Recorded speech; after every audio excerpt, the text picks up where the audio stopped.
Here we go, back again with another video, and today we're going to talk, dissect and think about the future of Sunderland and the past game yesterday, and also we're going to do the whole preview on Boxing Day. And what a horrible end to this year it has been. 2 defeats in the last 2 games against Bristol City and against, obviously, yesterday Coventry, and it's the same old problem. We have lots of the possession but not enough opportunities to score goals and clear-cut chances. Anybody can put the ball in the back of the net, to be honest.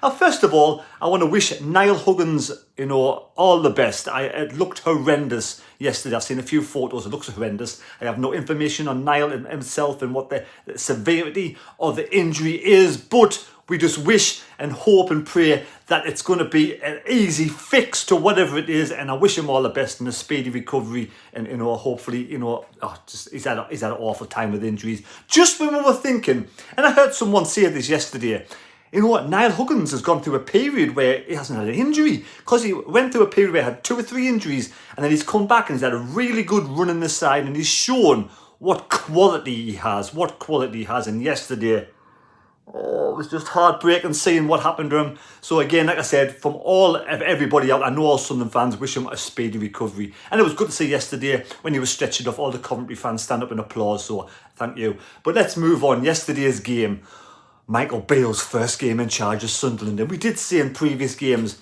if Beale sits down and looks at the last 2 performances against Leeds and Bristol City, and he looks at Barr's performance on the pitch, there's no way he'll start. But apparently we planned for 2 to 3 games ahead. For me, that's crazy. It's absolutely crazy. Why would you plan 2 or 3 games ahead and then play a guy who's underperformed twice? And again, he just may not be up to the standard of the Championship. And that's, at the end of the day, nothing wrong with that. Nothing wrong with that whatsoever. He's still probably a lovely lad, good footballer, but at this level, probably not good enough for the Championship. So why start him again? Like I said before, in my opinion, Speakman and Dodds pick the team. Speakman has a lot to say, controlling man at the club. Now, how far are we going to continue with the way things are? Now, a lot of people out there saying, yes, we've done well from League One up to the Championship. We're getting to this level now in the Championship, and last season we got really lucky with the likes of Ahmad. We had experience, a blend of both of experience and Danny Bart, and also the youth of the younger players coming through. But this season we've seemed to stripped away the experienced players, and we're left with a core of young players, and the hope in these young players come good all together and can take us to the next level. Or do they not bother? Are they not bothered about getting promoted? Do they not want to pay the higher wages? Because apparently the money from Ross Stewart allegedly is being spent on paying bills, keeping the club afloat. That's what I've heard. Again, I don't know whether that's true. I say things, like I said the other day, about £500 for a ticket for Newcastle in the Black Cats bar, taking over the Black Cats bar, the Sunderland memorabilia being taken down, and allegedly some Newcastle stuff putting up. Now maybe that's a step too far. I kind of can't believe the club will do that. I think the club will probably take it down the Sunderland memorabilia just in case, and put up, just have it bland, have it just neutral. But £500, and there was a banner. Here's a banner yesterday. It says 500 plus VAT is the cost of loyalty. Is the club being greedy? Are they trying to bend over, and get these big Arabs into Sunderland and Staveley and all them, and show them some hospitality and all this, just in case they want to sell it to someone like that in the future? £500 Black Cats bar. Who's going to pay that much money in Newcastle? Anton Deck, Alan Shearer, all these, the higher echelon people are going to pay the money going straight into Speakman's pocket, straight into KLD's pocket. Are they going to? We don't really even know how much money we make in a season through club sales. And how have we been let down with the lack of sort of investment in all this online has been awful from the club. PR's awful. Ticket office is awful. Some guy come on my channel yesterday, I know I'm diversing a little bit. He said his 12-year-old son had to pay a full price adult ticket for the Newcastle match because something to do with getting ID to provide to provide information that he's 12. He went to the ticket office and the woman at the counter was like, nothing I can do about it. Got to pay full price.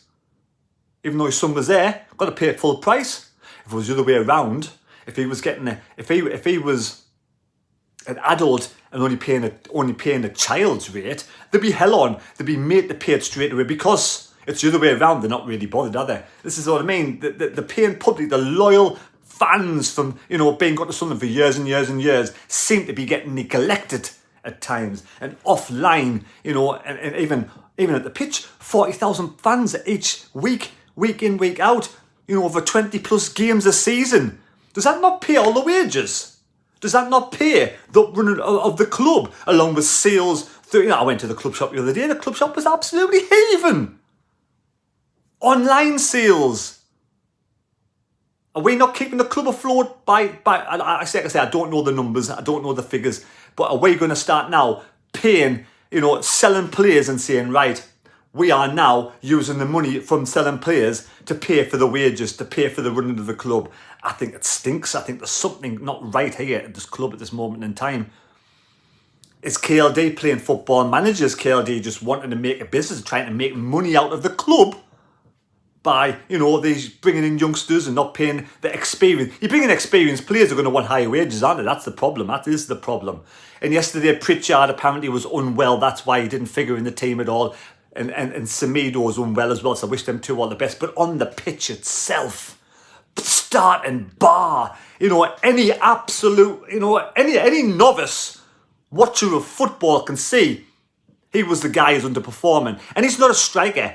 What does it say about the 4 strikers we have at this club if we are not picking a striker to play in that position? I'm pretty confident someone like Rushin or Miende got in that situation Bar would have scored that goal early doors.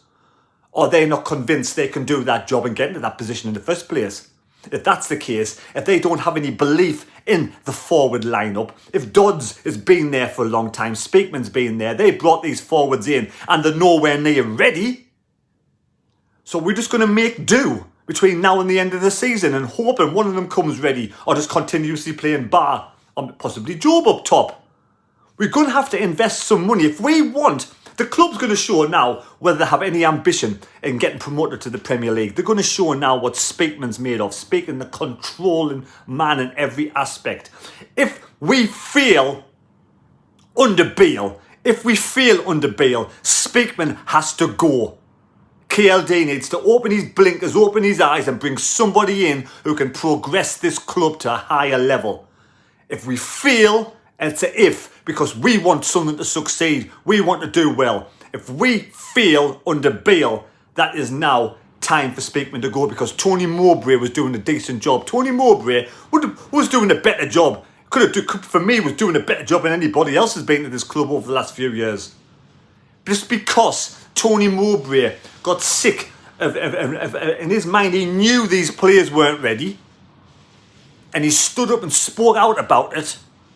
They chopped him and got rid of him and brought in someone like Beale, who's just going to be a figurehead and a yes man.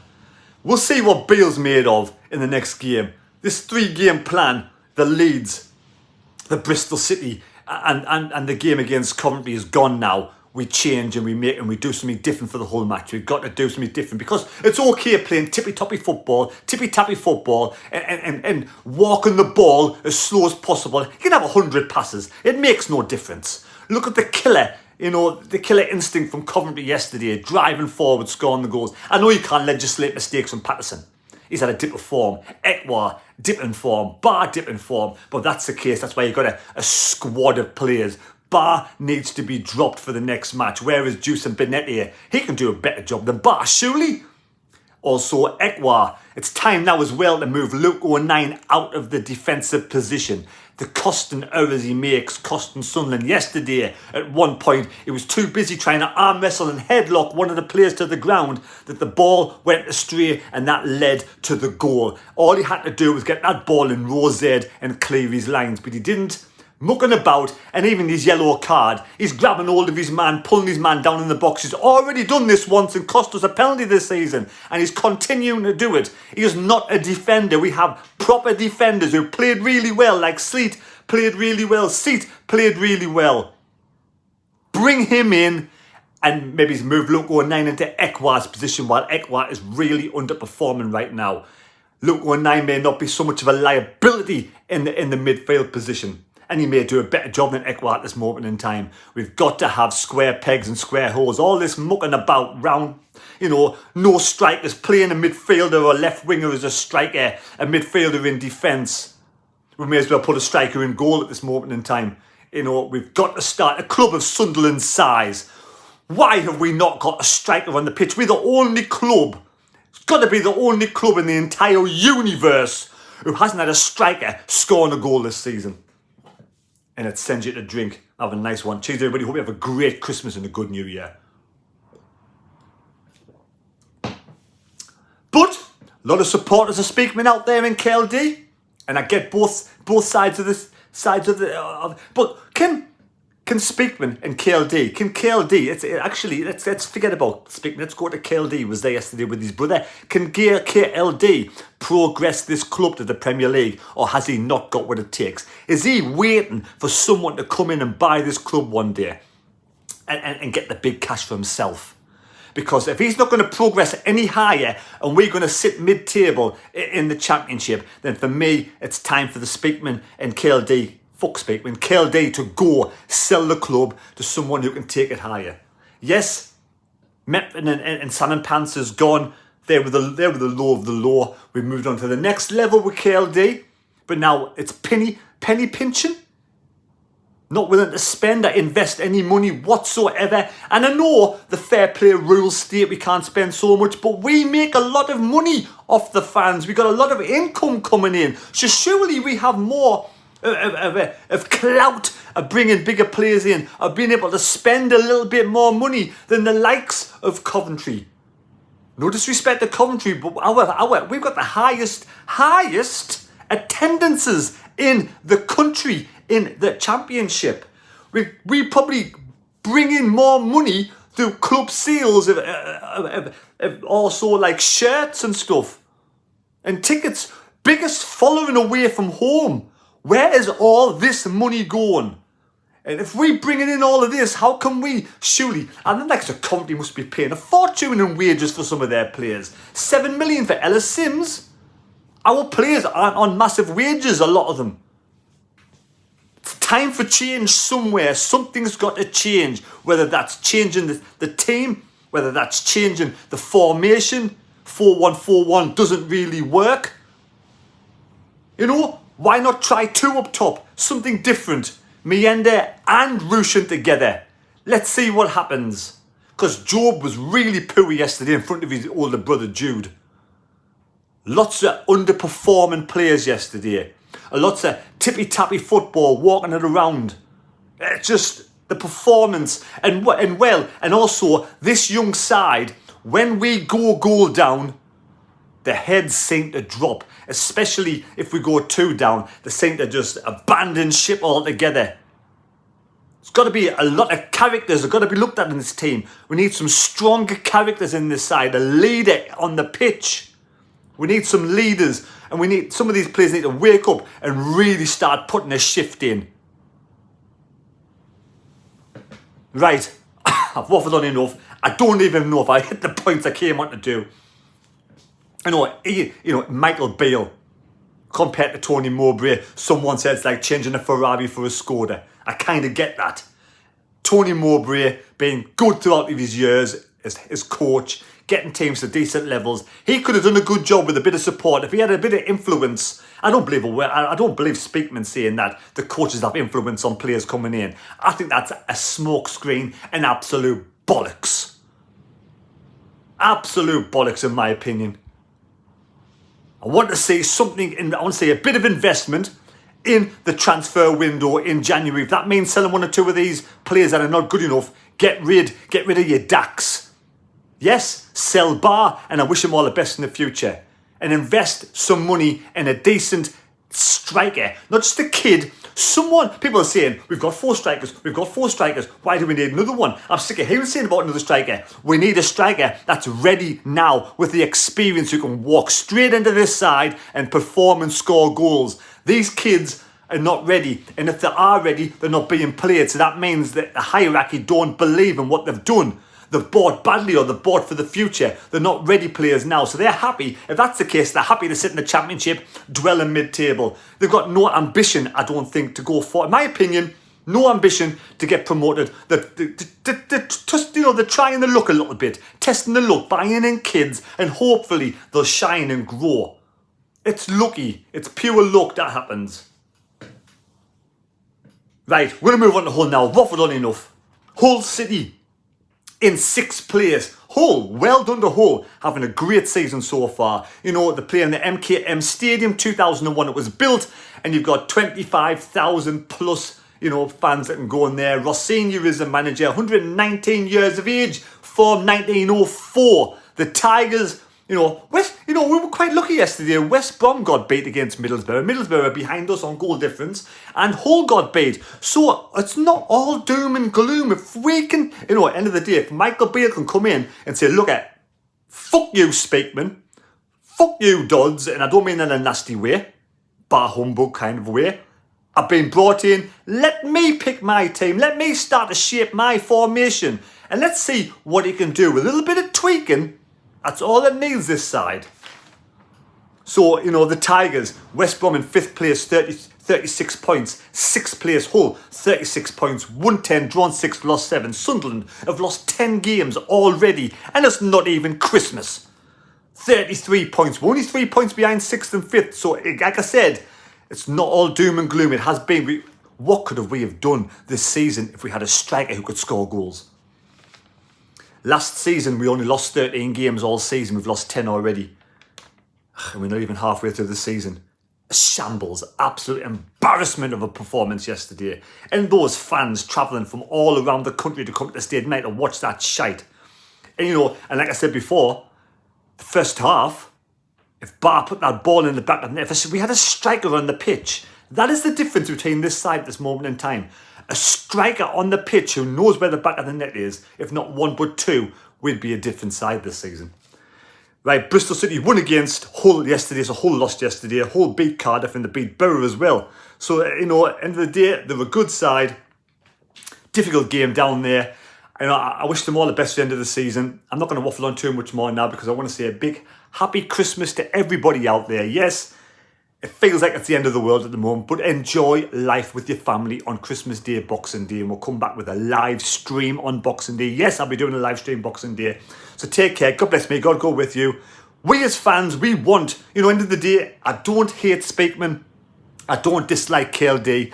I want them to get Sunderland in a better footing at this moment in time. I want them to see Sunderland up in the Premier League. I want them to even wish, I don't even think they have any ambition to go in the Premier League, but that's what I want from them. I want to see a little bit in the transfer window. Bring in that key, experienced striker. Drop Barr, bring in a couple of strikers, if not one against Hull, and also move Luke 09 from the defensive position, put him somewhere else, maybe midfield, drop Ekwa, and even bring in Seat in midfield. So you've got Ballard and Seat, two proper, strong, big central defenders in there. And who are we going to play? Because of Huggins? Oh, God. I don't even think Cirkin's anywhere near. Again, we're going to be going square pegs round holes.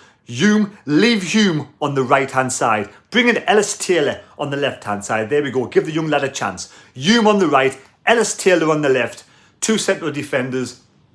You've got Luke 09 in midfield. Ekwa to the bench. So, and we Pritchard. If someone said Pritchard could be back. I mean, what about? And also before we move, Bale's interview yesterday. Oh, just a PR stunt for Speakman, isn't it?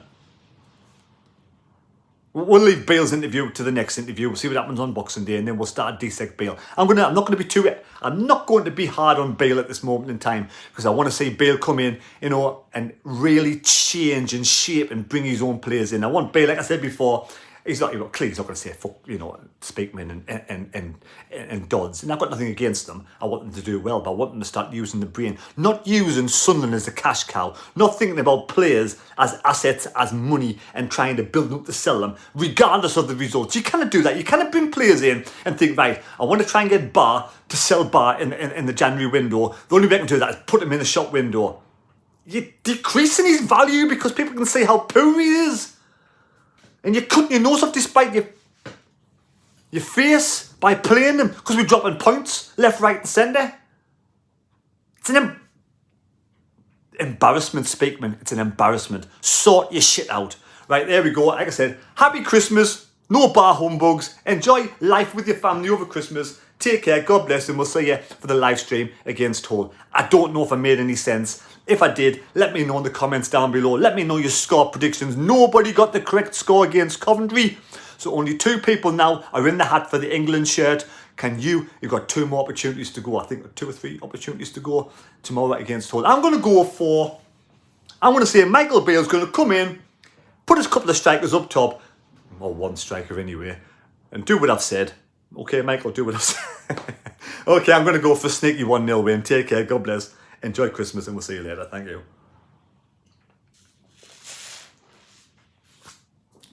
See you later. Wish you a Merry Christmas. We wish you a Merry Christmas. We wish you a Merry Christmas and a Happy New Year. See you later. Take care. We'll catch you for the live stream against Hull.